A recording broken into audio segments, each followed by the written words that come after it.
मित्रांनो, झटपट मराठी सिरियल ह्या चॅनलमध्ये तुमचे अगदी मनपूर्वक स्वागत करते.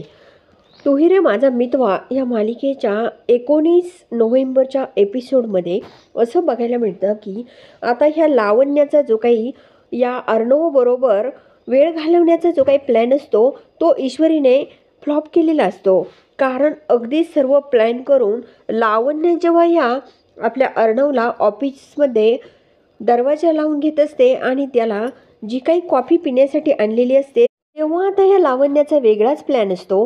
तिला वाटत असतं की आपण जर ही कॉफी या अर्णवला पाजली तर एक आपला जो काही प्लॅन आहे तो सक्सेस होऊ शकतो असं ह्या लावण्याच्या मनाला वाटत असतं. आणि अगदी तसाच सर्व काही ती गेम खेळत असते.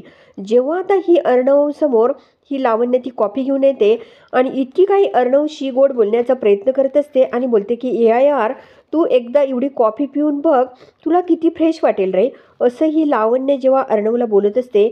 आता बिचाऱ्या अर्णवला माहीतच नसतं की लावण्याच्या मनात नेमकं काय गेम सुरू आहेत हे ह्या आपल्या अर्णवला काहीच माहीत नसतं. तो ह्या लावण्यावर विश्वास ठेवत असतो. परंतु ईश्वरी चांगली ह्या लावण्याला ओळखून असते. कारण जे काही प्रेझेंटेशन देण्यासाठी ईश्वरी ही ऑफिसमध्ये आलेली असते आणि जे काही इन्व्हेस्टर्स तिथे येणार असतात तेव्हा ह्या लावण्याने एका मुलीला हाताशी धरून ह्या ईश्वरीला गेस्ट रूममध्ये जे काही कोंडून घेतलेलं असतं तेव्हा त्यामुळे ह्या ईश्वरीसमोर लावण्याचा चेहरा जो आहे तो कधीच आलेला असतो. त्यामुळे ईश्वरी जी आहे ती या लावण्याला कधीच ओळखून बसलेली असते की लावण्य ही कुठल्या लेवलची आहे हे. त्यानंतर ही लावण्य जी आहे ती ह्या अर्णवला अगदी गोड बोलून ती कॉफी जी आहे ती पिण्यासाठी देते आणि बिचारा अर्णव ती कॉफी पिऊन टाकतो. आणि जेव्हा ती कॉफी हा अर्णव पितो त्यानंतर त्याला असं झोप आल्यासारखं होतं. आपले डोळे असे का नेमकं झाकल्यासारखे होतात असं अर्णवच्या मनाला वाटू लागतं.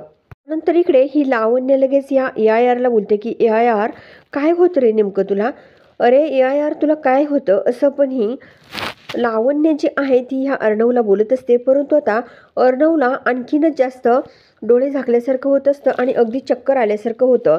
आणि अक्षरशः हा अर्णव जो आहे तो चक्कर आल्यासारखा आता तिथे जागच्या जागी खाली झोपून घेतो. तेव्हा ही लावण्य जी आहे ती अगदी अर्णवच्या जवळ जाते आणि त्याला मिठीमध्ये घेते आणि बोलते की अरे AIR नेमकं तुला काय होतं. आणि ही लावण्य लगेच आपल्या मनाशी बोलते की वा, माझ्या तर अगदी मनासारखं झालं. आता तर अर्णव जो आहे तो बेशुद्ध झाला आहे. त्यामुळे आता अर्णवला काही सुचत नाही आहे.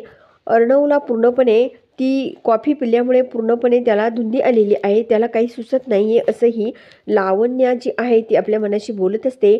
परंतु नियती जी आहे ती आता ह्या आपल्या अर्णवसमोर ह्या ईश्वरीला आणणार असते आणि लावण्याचा जो काही प्लॅन आहे तो ती फ्लॉप करणार असते.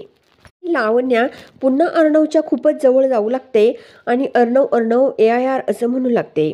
आपली ईश्वरी जी आहे ईश्वरी तिथे जाते आणि ईश्वरी लगेच ह्या लावण्याच्या एक सणकण जोरात कानाखाली ठेवून देते आणि बोलते की तुला काही अक्कल नावाची गोष्ट आहे का, अगं मी त्यांची बायको आहे असं. पण जेव्हा ही ईश्वरी लावण्याला बोलत असते तेव्हा अर्णव ह्या ईश्वरीला बघतो आणि तो लगेच या ईश्वरीला जाऊन मिठी मारतो. परंतु आता लावण्याला काय करावं ते सुचत नसतं. तिला माहीतच नसतं की नेमकं ही ईश्वरी येईल की काय याचा काहीच पत्ता ह्या आपल्या लावण्याला नसतो. त्यामुळे तिचा काही प्लॅनिंग जो आहे तो आता फ्लॉप झालेला असतो. इकडे ह्या अर्णवने ईश्वरीला पाठीमागून जाऊन मिठी मारलेली असते. दुसरीकडे आता ही ईश्वरी जी आहे ती लावण्याला चांगली धमकावत असते, तिला बोलत असते. परंतु आता लावण्याला काहीच बोलायला जागा राहिलेली नसते. लावण्य फक्त गालाला हात लावून ईश्वरीसमोर उभी असते. तेवढ्यामध्ये तिथे अर्णव समोर इकडे आपला आकाश आणि अंजली दोघे येतात. आणि जेव्हा ह्या ईश्वरीने ह्या लावण्याचे थोबाड फोडलेले असते तेव्हा दोघेही बघतात आणि त्यांना खूपच आनंद होतो. कारण ह्या लावण्याचा जो काही प्लॅन आहे तो आकाशलाही पूर्णपणे माहीत असतो. तर मित्रांनो, आता नेमकं पुढे काय होणार हे बघण्यासाठी चॅनलला जरूर सबस्क्राईब करा, लाईक करा आणि व्हिडिओ बघितल्यामुळे अगदी मनापासून धन्यवाद.